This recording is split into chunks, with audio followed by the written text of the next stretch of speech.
ശ്രീകൃഷ്ണന്റെ അടുത്ത് നിൽക്കുന്ന ഒരു കന്നേലി ഇനമായത്. തിരുപ്പതി ക്ഷേത്രത്തിൽ ശരിക്കും ഈ പശുക്കൾ ധാരാളമുണ്ട്. ഇതിന്റെ നെയ്യ് കൊണ്ടാണ് അവിടെ ഈ ലഡു ഉണ്ടാക്കുന്നത് പ്രധാനമായിട്ട് ഉപയോഗിക്കുന്നത്. ഈ കൊളസ്ട്രോളിന്റെ ഒക്കെ ട്രബിൾ ഉള്ളവർക്കൊക്കെ ഇതിന്റെ പാല് കഴിക്കാവുന്നതാണ്. ഒരു 140 രൂപ പെർ ലിറ്ററിന് വിലയുണ്ട്. അതുപോലെ ഇതിന്റെ നെയ്ക്ക് ഭയങ്കര ഡിമാൻഡായത്. 7500 രൂപയൊക്കെയാണ് ഒരു കിലോയ്ക്ക് വില. ഇവർക്ക് അങ്ങനെ വലിയ അസുഖങ്ങളൊന്നും വരാറില്ല. ചൂടിനെ ആണെങ്കിലും ഏറ്റവും കൂടുതൽ പ്രതിരോധിക്കാൻ കഴിവുള്ള ഒരു ഇനമാണ്. അതുപോലെ തന്നെ ഉണങ്ങിയ സാധനങ്ങളാണ് ഇവർക്ക് കൂടുതൽ ഇഷ്ടം. ഈ വൈക്കോലിപ്പ് കരിയിലൊക്കെ ആണെങ്കിലും നമ്മൾ വേനൽക്കാണെങ്കിൽ അത് അടിച്ചു കൂട്ടുന്ന കരികൾ കൊടുത്താലും അതും തിന്നും. നമ്മുടെ ഏഷ്യയിലെ തന്നെ ഏറ്റവും ചെറിയ ഒരു കന്നുകാലി ഇനമാണ്. ഇതിനെ കണ്ടപ്പോൾ ഡോക്ടർ പറഞ്ഞു നിങ്ങൾ വളരെ ലക്കിയാണ്. അതിന്റെ കാരണം ഇതൊരു 1% അങ്ങനെ ഈ വൈറ്റ് വെച്ചൂരുണ്ടാവും. ഒരു വീടിന്റെ അടുക്കളയിലും സിറ്റ് ഔട്ടിലും ഒക്കെ ആയിട്ട് കുറെ കുട്ടി പശുക്കൾ ഇങ്ങനെ ഓടി നടക്കുന്ന ഒരു വീഡിയോ കഴിഞ്ഞ ദിവസം സോഷ്യൽ മീഡിയയിൽ വൈറലായിട്ടുണ്ടായിരുന്നു. നമ്മളിപ്പോ ആ വീട്ടിലാണുള്ളത്. അപ്പോൾ നമുക്കിന്ന് കുറച്ച് പൊങ്ങന്നൂർ പശുവിന്റെ വിശേഷങ്ങൾ അറിയാം. അങ്കിളെ പേര്? രാജു സി ഗോപാൽ. അജിത. കഴിഞ്ഞ ദിവസം സോഷ്യൽ മീഡിയയിൽ ഇങ്ങനെ വൈറലായിട്ട് പോകുന്നുണ്ടായിരുന്നു ഈ വീട്ടിലെ ഒരു വീഡിയോ. പശുക്കള് ഇങ്ങനെ കറങ്ങി അടിച്ച് നടക്കുകയാണ് വീടിന്റെ അകത്തൊക്കെ. സാധാരണ നമ്മൾ അങ്ങനെ കണ്ടിട്ടേ ഇല്ല. പശുക്കളെ തൊഴുത്തിൽ മാത്രം പരിപാലിച്ച് പോരുന്നതാണ് നമ്മൾ കണ്ടിട്ടുള്ളത്. പക്ഷെ അതിൽ നിന്നും വളരെ വ്യത്യസ്തമായിട്ട് ഈ അടുക്കളയിലും സിറ്റ് ഔട്ടിലും ഒക്കെ ഇങ്ങനെ കറങ്ങി നടക്കുന്ന കുറെ വീഡിയോസ്. അപ്പോ അതെന്താ അങ്ങനെ നിങ്ങളെ പശുക്കൾ അങ്ങനെ വളർത്തുന്നത്? ഇത് പൊങ്ങന്നൂർ വിഭാഗത്തിലുള്ള പശുക്കളായതുകൊണ്ടാണ്. ജനറ്റിക് സ്വഭാവമാണ് അത്. ഈ ആന്ധ്രാപ്രദേശിലെ പശു, ആന്ധ്രാപ്രദേശിലെ പൊങ്ങന്നൂർ എന്ന് പറയുന്ന സ്ഥലത്ത് ഉരുത്തിരിഞ്ഞു വന്ന ഒരു കന്നുകാലി ഇനമാണ്. നമ്മുടെ ഏഷ്യയിലെ തന്നെ ഏറ്റവും ചെറിയ ഒരു കന്നുകാലി ഇനമാണ്. അവിടെ അവർ വളരെ പെറ്റായിട്ടെന്ന് പറഞ്ഞാൽ പരിക്കകത്ത് കടക്കയിലും ഒക്കെ കയറി. അതുകൊണ്ട് അതിന്റെ ഒരു ജനറ്റിക് സ്വഭാവമാണ്. ഈ പൊങ്ങന്നൂർ പശുക്കളാണെന്നുണ്ടെങ്കിലും തൊഴുത്തിൽ വളർത്തുന്ന ആൾക്കാരെ നമുക്കറിയാം. അല്ലെങ്കിൽ ഇപ്പം വീടിന്റെ അകത്തേക്ക് കയറ്റി കഴിഞ്ഞാൽ വൃത്തിയുടെ കുറച്ച് കുഴപ്പങ്ങൾ കൊണ്ടിട്ട് വീടിന്റെ അകത്തേക്ക് കയറ്റാത്ത ആൾക്കാരെ നമുക്കറിയാം. പക്ഷെ നമ്മളോട് ഭയങ്കര അറ്റാച്ച്മെന്റ് ആണ് അവർക്ക്. ശരിക്കും നല്ല നല്ല സ്നേഹം. ഇപ്പൊ ഈ മക്കൾക്കുള്ള സ്നേഹം പോലെ തന്നെ ഇവർക്കും അങ്ങനെ തന്നെയാ. ഇപ്പൊ അവധിക്കാലത്താണ് ഈ മക്കൾ ഇവിടെ വന്നത്. പക്ഷെ അല്ലെങ്കിൽ ഞങ്ങളുടെ മക്കൾ ഇവരാ. അത്ര ഇങ്ങനെ നമ്മളോട് ഭയങ്കര അറ്റാച്ച്മെന്റ്. ഇത്തിരി നമുക്ക് എന്തെങ്കിലും ഒരു മാനസികമായിട്ടൊരു ഡൗൺ ആയിട്ടിരിക്കുന്ന സമയത്ത് ഈ കുഞ്ഞുങ്ങളുടെ അടുത്ത് വന്നാലുണ്ടല്ലോ നമ്മുടെ ആ ഒരു ഫീലേ മാറിപ്പോവും. അത് വലിയൊരു കാര്യം തന്നെ. കാരണം എന്താന്ന് വെച്ചാൽ നമ്മളിപ്പം സാധാരണ നാടൻ പശുക്കളെ വളർത്തുന്ന പോലെ അല്ല പൊങ്ങന്നൂർ പശുക്കളെ വളർത്തുന്നത് എന്നുള്ളതാണ്. അപ്പോ അവർക്ക് കുറച്ചുകൂടി അറ്റാച്ച്മെന്റ് കൂടുതലായതുകൊണ്ടാണ് ഇങ്ങനെ കറങ്ങിയടിച്ച് നടക്കുന്നതൊക്കെ. മെയിന്റനൻസ് കുറവാണ് ഇവർക്ക്. മെയിന്റനൻസ് തീരെ. പിന്നെ പേര് വിളിച്ചാൽ എല്ലാവർക്കും പേരുണ്ട്. പേര് വിളിച്ചാൽ എവിടെയാണെങ്കിലും ഓടി വരും. അതുകൊണ്ട് അങ്ങനെ കെട്ടിയിട്ടില്ലേലൊന്നും കുഴപ്പമില്ല. കുറച്ചുകൂടി ഫ്രണ്ട്ലി ആണ്. മറ്റേ നേരെ കുറച്ച് ഇവിടെ ഞങ്ങൾക്ക് വേറെ വെച്ചൂരുണ്ട്, കാസർഗോഡ് കുള്ളനുണ്ട്, കാസർഗോഡൻ കപിലയുണ്ട്. അതിനൊന്നും ഇത്രയും ഒരു നമ്മളോടൊരു അറ്റാച്ച്മെന്റ് ഇല്ല. അതൊക്കെ കുറച്ച് അഗ്രസീവാ. പ്രത്യേകിച്ച് നിങ്ങളെ പോലെ പരിചയമില്ലാത്ത ആരെങ്കിലും വന്നാൽ അവരന്നേരം പിൻവലിയും. ഇത് പക്ഷെ ആര് വന്നാലും അതെ ഭയങ്കര ഫ്രണ്ട്ലി ആവുന്നുണ്ട്. നമ്മളിപ്പോ വന്നപ്പോഴാണെന്നുണ്ടെങ്കിലും ബാക്കിയുള്ള ഒരു പാൻറ്റി അത് കാണിച്ചും തന്നു. ബാക്കിയുള്ള പശുക്കൾ ഇങ്ങനെ ബാക്കിലേക്ക് മാറുന്നുണ്ട് പേടിച്ചിട്ട്. സാധാരണ അവരിങ്ങനെ ഭയങ്കര ബുദ്ധിമുട്ട് കാണിക്കാറുണ്ട്. പക്ഷെ ഇവരെന്ന് പറഞ്ഞാൽ ഭയങ്കര ഫ്രണ്ട്ലി ആയിട്ട് ഒരു കുഴപ്പമില്ലാതെ പെരുമാറുന്നുണ്ടായിരുന്നു. ഇത് എങ്ങനെ ഈ പൊങ്ങന്നൂർ പശുക്കളെ കൊണ്ടുവരാന്നുള്ള രീതിയിലേക്ക് അല്ലെങ്കിൽ പൊങ്ങന്നൂർ പശുക്കളെ വളർത്താന്നുള്ള രീതിയിലേക്ക് എത്തിയത്? അത് ഞങ്ങൾക്കൊരു വൈറ്റ് വെച്ചു. ഞങ്ങൾക്ക് ആദ്യം ഒരു കാസർഗോഡ് കുള്ളനായിരുന്നു, ഡാർഫായിരുന്നു ഉണ്ടായിരുന്നത്. അപ്പോൾ അതിനൊരു വെച്ചൂര് കുത്തി ആർട്ടിഫിഷ്യൽ ഇൻസിമിനേഷൻ വഴി ഒരു വെച്ചൂര് കുത്തി വെച്ചപ്പം ഒരു പ്രാവശ്യം ഒരു വൈറ്റ് വെച്ചൂരുണ്ടായി. അപ്പം ഈ ഞങ്ങൾ വിചാരിച്ചു വെറ്റനറി ഡിപ്പാർട്ട്മെന്റിൽ മൃഗാശുപത്രിയിൽ നിന്ന് അവർക്ക് വല്ല മാറിപ്പോയതായിരിക്കുമെന്ന് ഞങ്ങൾ വിചാരിച്ചു.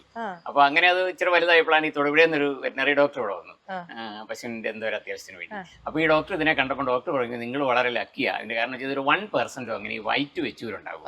ഇതിനെ ഒരു കാരണവശാലും കൊടുക്കരുതെന്ന് പറഞ്ഞാൽ കണ്ടാലും നല്ല ക്യൂട്ടാണ്. ഇവിടെ നിൽക്കുന്നതല്ല ഈ കറവയുള്ളതും അപ്പുറയുള്ളത് കറവയില്ലാത്ത ഭാഗത്താണ് അത് നിൽക്കുന്നത്. അതുകൊണ്ട് അതിനെ ഇപ്പം ഈ കൂടെ കാണാത്തത്. അപ്പൊ ആ വൈറ്റ് വെച്ചൂര് വലുതായപ്പം ഇവിടെ ഈ വെറ്റനറി ഡിപ്പാർട്ട്മെന്റിൽ നിന്ന് തന്നെ റിട്ടയർ ചെയ്ത ഒരു വേണുഗോപാൽ സാറ് അദ്ദേഹമാണ് പറഞ്ഞത് ഇങ്ങനെ ഒരു ഇനം ഉണ്ട്. അന്നാണ് നമ്മൾ ആദ്യം കേൾക്കുന്നത്. ഈ പൊങ്കനൂർ എന്ന് പറയുന്ന ഒരു ഇനമുണ്ട്. അതിന് ഈ വൈറ്റ് വെച്ചൂരിനോട് ഭയങ്കര സാമ്യമുള്ളതാണ്. അദ്ദേഹം തമിഴ്നാട് വഴി എങ്ങാണ്ട് ഇതിന്റെ ഒരു സെമൻ കൊണ്ടുവന്ന് ഇതിനെ ഇൻസെമിനേറ്റ് ചെയ്താൽ ഈ പൊങ്കനൂരിനോട് 80% എങ്കിലും സാമ്യമുള്ള കുഞ്ഞുണ്ടാകും എന്ന് പറയാം. അങ്ങനെയാണ് നമ്മളിത് ആദ്യം കേൾക്കുന്നതും.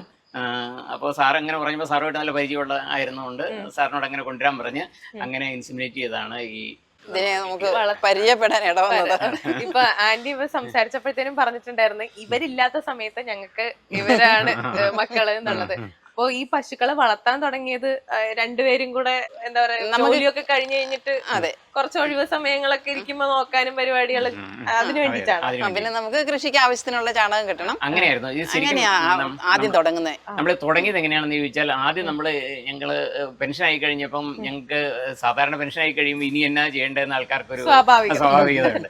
ഞങ്ങൾ നേരത്തെ തന്നെ തീരുമാനിച്ചായിരുന്നു കൃഷിയാണ് ഇനി ഭാവി. അപ്പൊ ഞങ്ങള് റബ്ബറൊക്കെ ഉണ്ടായിരുന്ന സ്ഥലത്തെ റബ്ബറെല്ലാം വെട്ടിക്കളഞ്ഞിട്ട് റംബുട്ടാൻ കൃഷി ചെയ്തു തുടങ്ങി. അപ്പൊ റംബുട്ടാൻ അന്ന് പറയുന്നത് ഇത് പൂർണ്ണമായിട്ടും ജൈവ രീതിയിൽ നമുക്ക് വളർത്താൻ പറ്റുന്ന ഒരു ചെടിയാണ് എന്ന് പറഞ്ഞുകൊണ്ട് ഞങ്ങൾ തമിഴ്നാട്ടിൽ നിന്ന്, അന്ന് നമുക്ക് പശുക്കൾ ഒരു പൂച്ച പോലും ഇല്ലായിരുന്നു. ഞങ്ങള് രണ്ടുപേരും അധ്യാപകരായിരുന്നുകൊണ്ട് വീട് അടച്ചിട്ടിട്ടായിരുന്നു പോകുന്നത്. അപ്പം ജന്തുക്കളെ ഒന്ന് വളർത്തിയ ബുദ്ധിമുട്ടായതുകൊണ്ട് ഒരു പൂച്ച പോലും ഞങ്ങൾക്കില്ലായിരുന്നു. അപ്പൊ അതുകൊണ്ട് ഞങ്ങള് ജന്തുക്കളൊന്നും ഇല്ലാതിരുന്നാലും പശു ഒന്നും ഇല്ലാതിരുന്നത് കാരണം ചാണകം ഇതിനിടാനായിട്ട് അത്യാവശ്യമായതുകൊണ്ട് തമിഴ്നാട്ടിൽ നിന്ന് ഞങ്ങൾ പലരും കൂടി ലോറിക്ക് ചാണകം ഇവിടെ കൊണ്ടുവന്നു. അപ്പൊ ഇവിടെ ഉണ്ടായിരുന്ന ഒരു മാർട്ടിൻ സാർ എന്ന് പറയുന്ന ഒരു കൃഷി ഓഫീസർ പറഞ്ഞു, ഇത് വെറുതെ നിങ്ങൾ മിയർ വേസ്റ്റ് ആണ്. അതിന്റെ കാരണം എന്താ വെച്ചാൽ ഇതിനകത്തെ ബാക്ടീരിയ മുഴുവൻ ഡെഡ് ആയത് അവരിങ്ങനെ വെയിലത്തിട്ട് ഉണങ്ങിയ ചാണകമാണ്, അതുകൊണ്ട് ഒരു ചെറിയ പശുവിനെ മേടിക്കാൻ പറഞ്ഞു. അദ്ദേഹം അങ്ങ് നിർബന്ധിച്ചത് കാരണമാണ് ഞങ്ങൾ ഒരു ചെറിയ പശുവിനെ മേടിക്കാനായിട്ട് ഇങ്ങനെ അന്വേഷിച്ച് നടന്നപ്പം അന്ന് വെച്ചൂരിന്, അതായത് 2013 ഞങ്ങൾ ഞാൻ പെൻഷനാകുന്നത്, 2013 വൈഫ് പെൻഷനാണ്. ആ കാലഘട്ടത്തില് ഈ വെച്ചൂരിനെ അന്വേഷിച്ചപ്പോൾ 1 ലക്ഷം രൂപയൊക്കെ കിട്ടാൻ ബുദ്ധിമുട്ടായിരുന്നുകൊണ്ടാണ് അത്ര ഭയങ്കര ഒരു വില അന്നുണ്ടായിരുന്നത്. ഇല്ല, അന്വേഷിച്ച നമ്മള് എത്രയിടത്ത് അന്വേഷിച്ചാലും ഇല്ല, സാധനം ഇല്ല. പക്ഷെ അതിന്റെ പാലിനൊക്കെ ഒരുപാട് ഗുണമുണ്ട്. പാലിനുണ്ട്, ചാണകത്തിനും ഗുണം ചാണകത്തിന് ഗുണമുള്ളതുകൊണ്ടാണ് അതിനെ അന്വേഷിച്ച് നടന്നത് കേട്ടോ. അത് കഴിഞ്ഞ് ഞങ്ങള് അതിനെ കിട്ടാണ്ട് വന്നപ്പോഴത്തേക്കും വെച്ചൂരെന്നുള്ള മോഹം ഉപേക്ഷിച്ചിട്ട് ഒരു കാസർഗോഡൻ ഡാർഫ്, അതാണ് കുറച്ചുകൂടെ വില കുറച്ച് കിട്ടുമല്ലോ എന്ന് വിചാരിച്ച് ഒരു 45,000 രൂപ കൊടുത്ത് ഒരു കാസർഗോഡൻ ഡാർഫിനെ മേടിച്ചുകൊണ്ട് വന്നു. അത് ഞങ്ങളുമായിട്ട് വളരെ ഇണങ്ങിയത് കാരണം അതിനെ നമുക്ക് പിന്നെ ഒരിക്കലും കൊടുക്കാനും തോന്നില്ല. ഇപ്പം പ്രായമായെങ്കിലും അത് ഇപ്പോഴും ഈ തൊഴുത്തിലുണ്ട്. അതിനെങ്ങനെ നമ്മൾ ആർട്ടിഫിഷ്യൽ ഇൻസെമിനേഷൻ വഴി വെച്ചൂരൊക്കെ കുത്തിവെച്ച് അതിന്റെ തലമുറയായിട്ടാണ് ഇപ്പോൾ ഒരു 10-13 എണ്ണം ഉണ്ട്. ചാണകത്തിന്റെ പ്രത്യേകത എന്നാണെന്ന് ചോദിച്ചാൽ, സാധാരണഗതിയിൽ നമ്മൾ ചാണകം പുറത്തുനിന്ന് മേടിക്കുവാണെങ്കിൽ അത് വെയിലത്തിട്ടുണങ്ങിയ ചാണകമായിരിക്കും. അത് തന്നെയല്ല, ഈ ഹൈബ്രിഡ് പശുക്കളുടെ ചാണകമായിരിക്കും നമുക്ക് മേടിക്കാൻ കിട്ടുള്ളൂ. ഇങ്ങനെയുള്ള പശുക്കൾ വളരെ റെയറാണ്.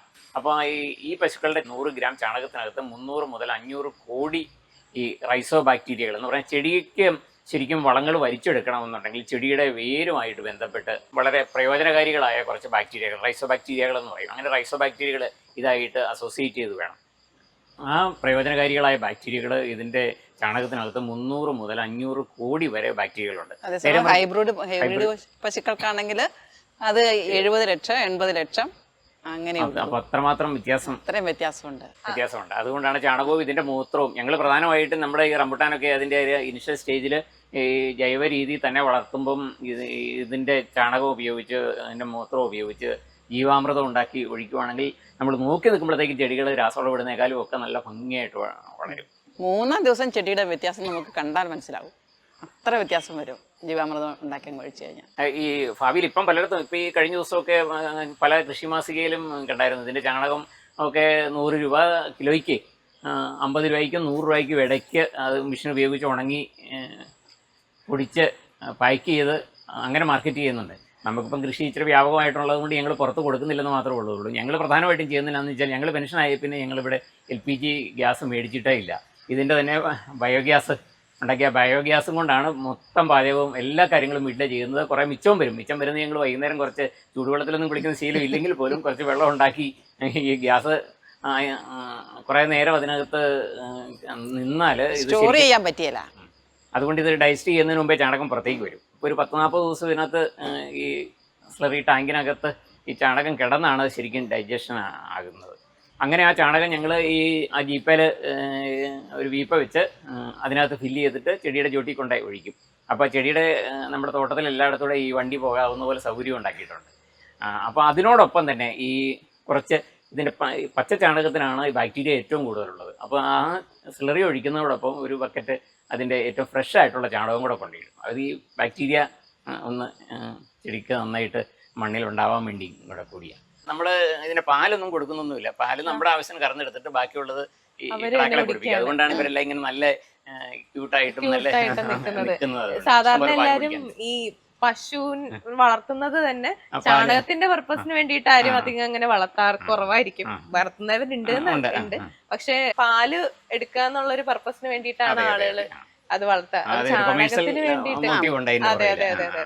പാല് വിറ്റ് വിറ്റ് പൈസ ഉണ്ടാക്കാന്നുള്ളതാണ് ഇത്. പക്ഷെ ഈ പൊങ്ങന്നൂർ പശുക്കൾക്ക് വെച്ച് നോക്കിക്കഴിഞ്ഞു കഴിഞ്ഞാൽ അതിന് പാല് വളരെ പാല് കുറവായിരിക്കും കുറവാണെങ്കിലും വേറൊരു കാര്യം ഉള്ളത് എന്നാന്ന് ചോദിച്ചാൽ ഇതിന്റെ ഇപ്പൊ പാല് നമ്മൾ കൊടുക്കുവാണെങ്കിൽ അങ്ങനെ ആവശ്യമുള്ള ആൾക്കാരുണ്ട് പല ഈ പ്രത്യേകിച്ചും ചില ഈ കൊളസ്ട്രോളിന്റെ ഒക്കെ ട്രബിൾ ഉള്ളവർക്കൊക്കെ ഇതിന്റെ പാല് കഴിക്കാവുന്നതാണ്. അങ്ങനെയുള്ള ചിലർ അന്വേഷിച്ച് വരാറുണ്ട്. നമ്മള് ഒരു ഫ്രണ്ട്ഷിപ്പിന്റെ പുറത്ത് നമ്മൾ കൊടുക്കാറുണ്ട്. അങ്ങനെ കൊടുക്കുവാണെങ്കിൽ നമുക്കൊരു 140 രൂപ പെർ ലിറ്ററിന് വിലയുണ്ട്. മറ്റേ പാലിന്റെ ഒരു 3-4 ഇരട്ടി വിലയുണ്ട്. അതിന്റെ ഒരു കാര്യം എന്നാന്ന് ചോദിച്ചാൽ ഈ ബീറ്റാക്കാസിൻ എന്ന് പറയുന്ന ഒരു മാംസ്യമാണ് ഇതിന്റെ പാലിനകത്തുള്ളത്. അത് എളുപ്പം ദഹിക്കുന്ന ഒരു മാംസ്യമാണ്.